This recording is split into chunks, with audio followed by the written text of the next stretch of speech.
Guys, welcome back to my another blog. আজকে আমি গুনগুন সোনাকে নিয়ে গুড মর্নিং জানাচ্ছি সবাইকে। তো গুনগুন আর আমি এখন আছি, আর গুনগুন একটু পরে চলে যাবে বেড়াতে। আজকে সারাটা দিন আমি একা থাকবো।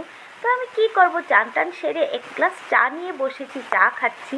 আর অনেক দিন পর তোমাদের সাথে চা খাওয়াটা আমার শেয়ার করলাম। আর আমার কেন জানি না সকাল থেকেই শরীরটা ভাল লাগছিল না, একটু কীরকম যেন জ্বর জ্বর লাগছিল গায়ে। তো গরম গরম চা খেয়ে তারপর আমি রান্নাটা করব। তা আজকে আমি একা, সেই জন্য আর বিশেষ কিছু রান্না করব না। আমি আমার জন্য আলু পনির দিয়ে একটু ঝোল করব, আর বকফুলগুলো দিয়ে একটু পকোড়া বানাবো, কচমচ করে পকোড়া। এগুলি খেতে আমার ভালো লাগে। আর এদিকে আমার ডালটা হয়ে যাচ্ছে।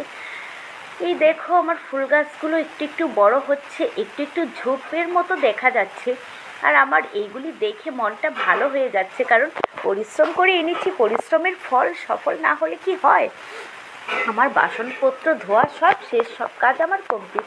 তো দেখো এদিকে কি সুন্দর রৌদ্র উঠেছে, আর রোদটা ওঠাতেই আমি সব কাপড় দিয়ে দিলাম।